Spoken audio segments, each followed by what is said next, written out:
Muy buenas noches, bienvenidos a Manto de Estrellas en MK Localidad Televisión, acompañándoles en esta noche de jueves.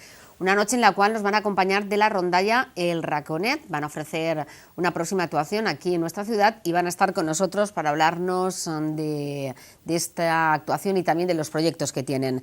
El Musical París, estuvimos allí y nos quedaremos con alguna de esos números musicales que tuvo lugar. Anén de Tendes con Ana Martínez, pero abrimos el programa con la sección que todos los jueves nos trae Noelia Bonifacio. Noelia, buenas noches. Buenas noches. Y bienvenida al programa. Y el tema para hoy es la culpa. Sí. ¿Por qué aparece el sentimiento de la culpa? ¿Podríamos empezar con esta pregunta? Podríamos, claro, perfectamente, pero para introducir la culpa tendría que hablar primero de lo que son las creencias. Cuando hablo de creencias no me estoy refiriendo a creencias religiosas, sino me refiero a otra parte de nuestro bagaje interno. Cuando nacemos todos los seres somos seres muy vulnerables y tenemos una plasticidad en el cerebro impresionante, sobre todo por esa vulnerabilidad que tenemos, estamos muy abiertos a lo que es nuestro entorno, ¿no? Entonces empezamos a absorber todo lo que hay en él. Especialmente pues porque somos muy sugestionables y porque nuestra frecuencia cerebral es equiparable a cuando estamos en estado hipnótico, es decir, que empezamos a absorberlo todo y se queda fuertemente impresionado en nuestro cerebro. Entonces ahí es cuando empezamos a coger todas esas, lo que decimos creencias, ¿vale? Que sería un poco como la Biblia, es como venir al mundo con un libro en blanco y empezar a escribir en él. Entonces los primeros a los que empezamos a absorber este tipo de creencias es de nuestro entorno familiar, de nuestros padres. Luego sería en el colegio a través de nuestros profesores, mentores, de compañeros, ámbito social. Entonces empezamos a trazar lo que son un poco esas creencias que son las que nos hacen sobrevivir, porque somos personas, seres muy vulnerables en la primera etapa, ¿no? Y eso sí se queda ahí como impregnado en esa parte de nuestro cerebro que se llama el inconsciente. Cuando digo inconsciente no me estoy refiriendo al significado propio de persona inconsciente, me estoy refiriendo a una parte. Consciente es lo que se conoce, lo que conocemos, y el inconsciente es como si fuera el subconsciente, lo que está por debajo, sumergido, que creemos que no sabemos, pero que sí que está impregnado en nuestro interior, ¿no? Entonces se genera un libro que podríamos decir que es nuestro código interno, ¿no? Y eso es lo que poco a poco también nos va cerrando, es decir, vamos empezando a absorber creencias sociales, religiosas, familiares de nuestro entorno, ¿vale? Y eso, aunque no lo parezca, poco a poco también nos cierra más en nosotros mismos. También los primeros años están muy condicionados por el premio-castigo. Si te portas bien te doy un caramelo, si te portas mal te castigo. Entonces empezamos a ver el mundo con mucha dualidad, el bien, el mal, lo bonito, lo feo, la verdad, lo falso, ¿no? Empezamos a ver el mundo con dualidad. Entonces se forman las creencias, que las creencias pueden ser creencias limitantes o creencias generadoras. Pongamos, por ejemplo, que de pequeños empezamos a dibujar en el colegio y viene el profesor y coge el dibujo y nos lo rompe, ¿no? Entonces nosotros podemos crear una creencia de que no sirvo para las artes plásticas.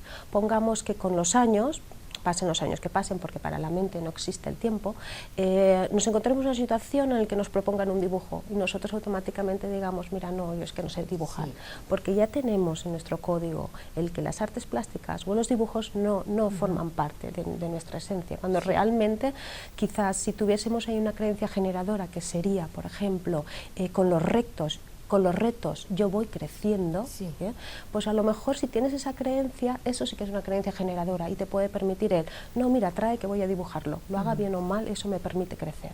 Ahí la diferencia entre uno y otro. Y ahora aparece ya el sentimiento de culpa que tiene mucho que ver con la creencia. Cuando nos sentimos culpables hay una voz que nos dice, me siento culpable, ¿no? Es como que nombra una parte de nosotros, una realidad como una realidad psicológica, ¿no? Entonces ahí aparece un personaje que es un rol que podríamos decir perfectamente que sería el castigador, ¿no? El que te dice tú no eres capaz o tú no puedes o eso no está bien que lo hagas o fíjate cómo te has comportado o fíjate lo que has hecho. Ese sería el guardián del código, como si dijéramos, ¿no? El que no permite que se transgreda ese código. Es como que es así y no se puede, es inamovible. Y entonces es cuando aparece la herramienta que utiliza ese castigador, es la culpa.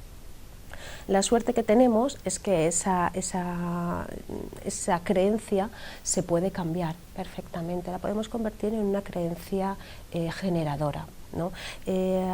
La creencia podría ser en realidad como si fuera nuestro esqueleto, lo que nos da estructura. Entonces sería como si quitáramos de una costilla, por ejemplo, un hueso, y quisiéramos funcionar igual, sería imposible, ¿no? Entonces tendríamos que buscar algo que sustituya para que la movilidad pueda ser incluso más permisiva. Vamos a poner un ejemplo para que se pueda ver mejor. Imaginemos a ese castigador que tenemos en las personas, que lo tenemos. Lo que pasa es que nos cuesta un poco identificarlo porque forma parte de esa parte inconsciente nuestra, esa parte psicológica, ¿no? Imaginemos a ese castigador que nos está diciendo, yo te acuso de haber estado con Raúl, por ejemplo, mientras lo necesitabas, y ahora quieres abandonarlo, separarte de él. Se siente como un perro abandonado, siento desprecio por ti, te odio y te torturo, para que sepas que eres mala, ¿no? Esa es esa voz de culpa que tenemos ahí, que nos hace sentir como que una cierta pesadez, ¿no? Y es ese guardián del código que nos está diciendo. Entonces de ahí tendríamos que ir a buscar cuál es la creencia de ese código que tenemos escrito en nuestro inconsciente, que en este caso podría ser: no se abandona a quien te necesitas. A quien te necesita. Luego tendríamos otro personaje en esta historia muy interesante, que sería la parte culpable, el que recibe todo ese castigo, ¿no? Este podría decir, pues siento dolor en el pecho, siento asfixia, me oprime el corazón, siento que estoy muriendo poco a poco por la situación que está pasando.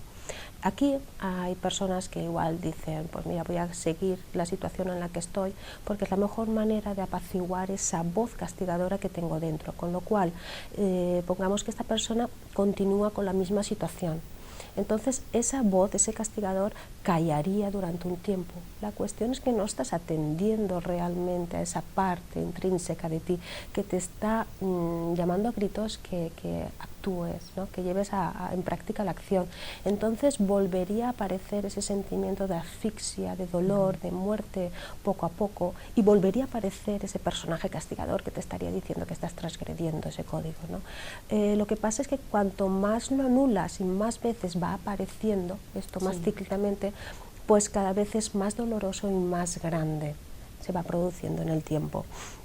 Aquí lo que sugiero a las personas es que identifiquen esas dos partes, que cuando sientan ese sentimiento de culpa en su interior, primero que todo, lo que siempre digo, que atiendan ese sentimiento, sobre todo como hicimos la semana pasada, que lo atiendan donde lo sienten, como lo sienten, ¿vale? Que lo atiendan, y posteriormente empezar a desdoblarse un poco en dos personajes mentalmente, o si también podemos hacer uso de una silla, sentarte haciendo un personaje, un papel, y luego enfrentándote a él, ¿no? Entonces asumes el papel de ese castigador y miras a ver qué es lo que te está diciendo, porque somos nosotros los que nos lo estamos diciendo a nosotros mismos. Y si es preciso, pues lo escribes para que te quede bien claro, ¿de acuerdo? Y de ahí luego te levantas y asumes el rol del culpable, que es todo lo que está escuchando, todo el peso que está acarreando esa culpa. Y de ahí habría que sacar el tercer elemento y más importante de esta historia, que sería la creencia. ¿Qué creencia tenemos limitante ahí, que es la que genera esa culpa? Y a partir de ahí, ya teniendo delimitada la creencia, ¿qué creencias pueden ser? Debo hacer felices a mis padres, para ganarme el pan tengo que trabajar duro, debo anteponer las necesidades de los demás antes que las mías, pueden ser de este talante las creencias. Pues una vez las tenemos identificadas, como he dicho, no puedes quitarte la costilla si no te pones otra, una prótesis. Entonces aquí habría que coger esa creencia y sustituirla por otra generadora que nos permita también desarrollar la culpa, bueno, eliminar un poco la culpa, ¿vale? Y que te permita llevar a cabo esa parte de nosotros que te está llamando y te está gritando la acción. Muy bien. Y Noelia, ¿qué pasa cuando te hacen sentir culpable? Pues ahí tendríamos ese personaje que digo yo que tendríamos interior, que es el castigador. En realidad lo estamos proyectando con una persona. Es una persona la que viene y asume el rol de castigador, con lo cual es más fácil detectarlo. Si viene una persona y tú te sientes culpable, esa persona te está haciendo que tú estás intentando dentro de ti transgredir ese código, con lo cual estaríamos en la misma situación. Mira a ver qué es lo que te dicen, mira a ver qué es lo que sientes y a partir de ahí genera esa creencia limitante y sustitúyela. ¿Una persona que se siente culpable puede llegar a convertirse en su propio verdugo? Por supuesto que sí. De hecho, cuanto más se repita esta acción, cuanto la culpa más se genera, más veces aparezca en tu vida, en realidad la culpa vuelve a ser ese piloto automático que te está diciendo atiéndeme. Cuanto más de goteo hay en el tiempo, más crónico se convierte y más duro es. Y como digo, siempre el tiempo es muy impermeable y en cualquier momento de la vida puede estallar de alguna manera proyectándolo con alguien y con lo cual ser mucho más implosivo. Con lo cual, en cuanto aparezca la culpa, atendámosla. Eso sería importantísimo. Y ya casi para finalizar, ¿cómo podemos o qué debemos hacer para perdonarnos nosotros mismos? Yo parto siempre de que el perdón, más que perdón, sería un poco la aceptación, ¿vale?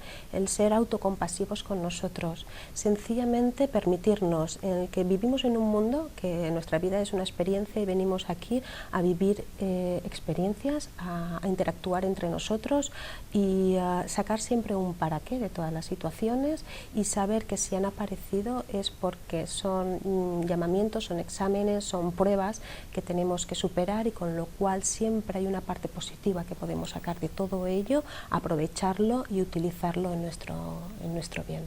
Muy bien. Para terminar, ¿deseas añadir alguna cosa más, aparte también de adelantarnos el tema del próximo programa? Sí, mira, diré un par de cositas. Primero que todo, para cambiar una creencia es muy importante buscar a un coach que sepa cambiar creencias. Es bastante, no digo difícil, no digo imposible, pero un poco difícil que la misma persona coja una creencia que forma parte de su estructura, de su vida y quiera cambiarla, ¿no? De repente empezar y cambiarla por otra. Y ahí sí que sugiero que la persona busque un coach, una persona que le acompañe para que pueda identificar bien esa creencia, si es una culpa que nos pesa mucho en nuestro interior y podamos sustituirla porque es un proceso, es una herramienta que utilizamos los coaches para poder generar que esa creencia limitante se convierta en una creencia generadora. Y ya para finalizar diría una frase que me gusta mucho de Marianne Williamson que dice: nada te ata excepto tus pensamientos, nada te limita excepto tus miedos, nada te controla excepto tus creencias. Muy bien, pues gracias por acompanyar-nos. Gràcies. I nosaltres seguimos aquí en Manto d'Estrelles NMK Localidad Televisión, anem de tendes a Raf Sativa i a Steel Conversion.